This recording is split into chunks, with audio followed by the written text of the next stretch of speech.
امروز تصمیم گرفتم که من مسیر برگشتم براتون فیلم بگیرم. انگار که میتونی از خیابون رد شیم، خیابون رد بشیم.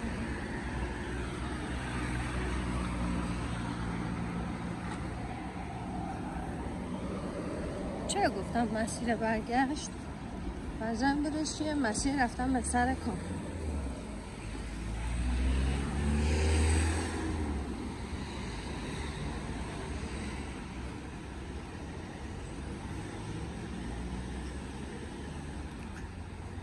اینجا چیه؟ فکر کنم استارباکس، ستارباکس. تو که مشخصه ایستگاه اتوبوس خیلی خلوته، برخلاف روزهای دیگه که ترجیح میدادم با اتوبوس برم.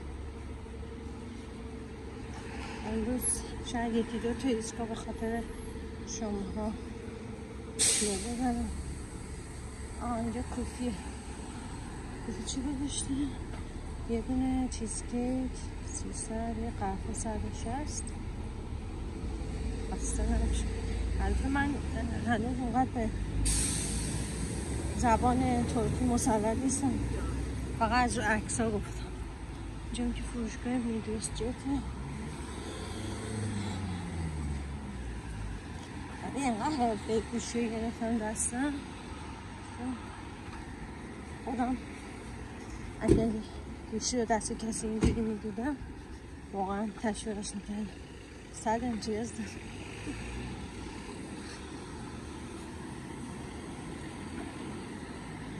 میخواستم یه چیزی نشونتون بدم. اینجا سر این خیابون یه چیز داره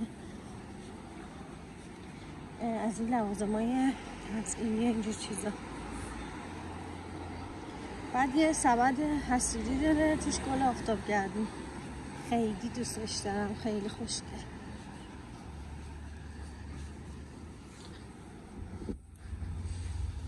اینجا لباسای چیز میزنن، لباسا که نمیپوشن و میخوام بدن کسی. من تو این کوچه رفتم یادم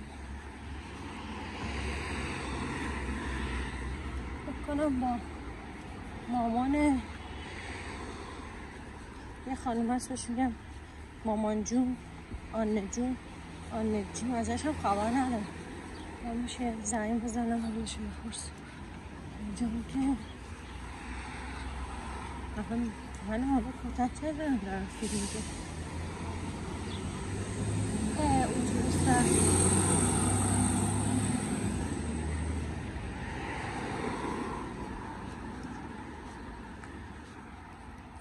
این چیه؟ اینا رو ببینید. این توی خیابون میچرخن نون میفروشن.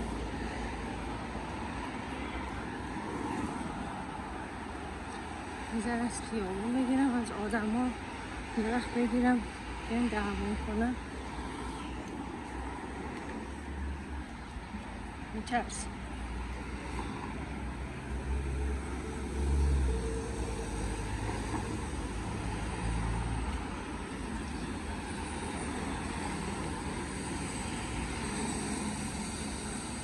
علاقه شدیدی هم به گربه ها دارم، براشون غذا میریزم.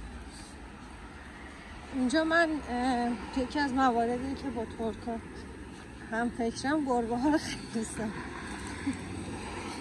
برعکس علیرضا که گربه دوست داره.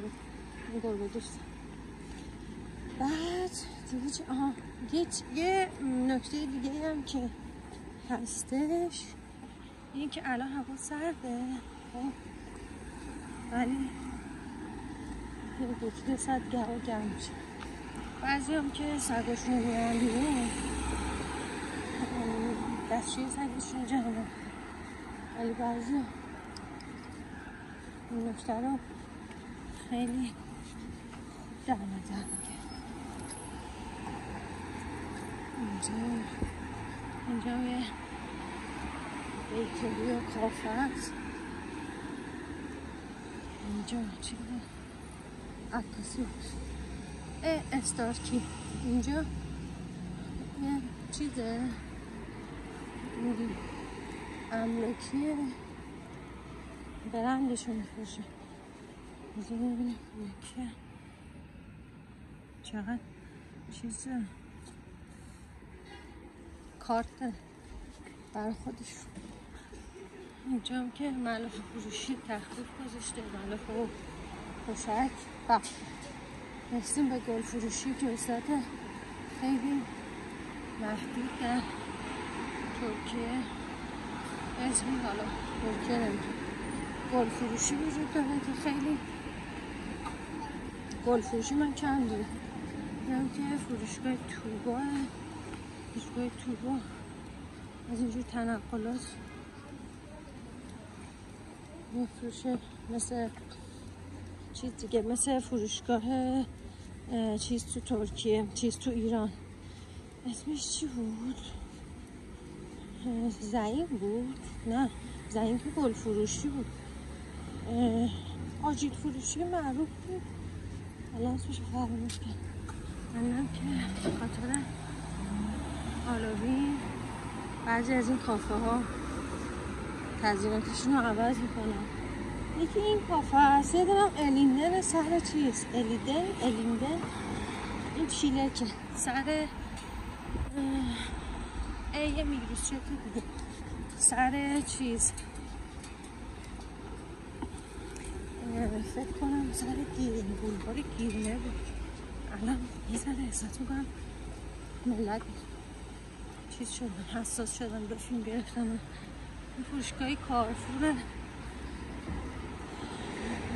عجیب گرونه. داروخانه هم که اینجا میگن اجزانه، اتوبوس بعدی هم نچه اجزانه. بعد دیگه ببینم که مغازه‌شو تازه افتاده کرده. چیه؟ این کوفته چیه؟ همین بلغوره. بعد ما زمان عثمانی اینو با گوشت چرخ کرده که با دستشون چنگ میزدن میخوردن. بعد این چیزه، این بلغوره. بلغور رو با 2 لیوان آب جوش باید خیس کنی، یعنی طوری که شل نشه. بعد با این مزیجاتی ها رو چه میدونم، حالا خودشون پیازچه میزنن، حالا بدون پیازچه هم میشه، جعفری و رب انار و لیمو ترش و اینا میخواد. زرتبان که من ازش واقعا متنفرم. این هم وضعیت چیزه آشغالاشه. موتور یکی از علایق زیاد منی که به خاطرشم رفتم چیز گرفتم، گواهینامه گرفتم، ولی هنوز موفق نشدم. موتور خودم نشدم شدیداً همه با سوار شدن من، استفاده من از موتور مخالف. چی دارم اینجا نشون میدم؟ جا که یه لباس فروشیه، از این لباس های خود ترک. قیمتش تقریبا نسبت به مثلا فروشگاه های زارا و اینا گرونتره. چند ارزون هم نیست، کلا گرون فروشه.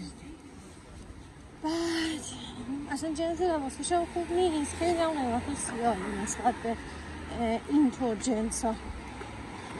اینا رو مثلا میارن تو بازار چهارشنبه بازاری، کلا بازار هفتگی میشن. بانک مورد علاقه من ایش بانک و خیلی بانک خوبیه.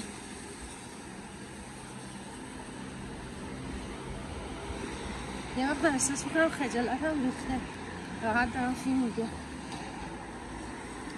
همینطور به مسیر ادامه میدی، یه وقتی که دوربینو میچرخونم به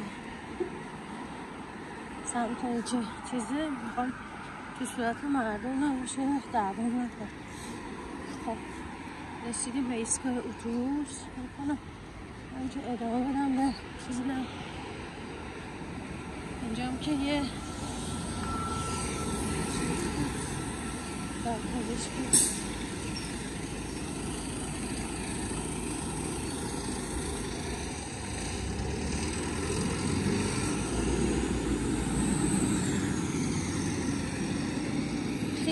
برگذاشتن چرها قیافشون خیلی ترسناکه. مغازه گذاشته برای فروش نمیخوان. امروز اصلا چهارشنبه بازار هم هست، خیلی شلوغه، همه دارن میرن سمت چهارشنبه بازار. پیرزن پیرمردای بازنشسته کارتشون هم اجرتسیز میزنه، اتوبوس رایگان واسه خودشون میرن این برابر میچرخن، اتوبوس ها رو شلوغ میکنن.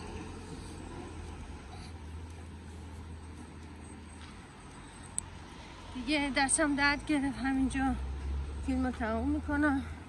منتظر فیلم های بعدی من باشید. اینم که جوجوها تموم شد.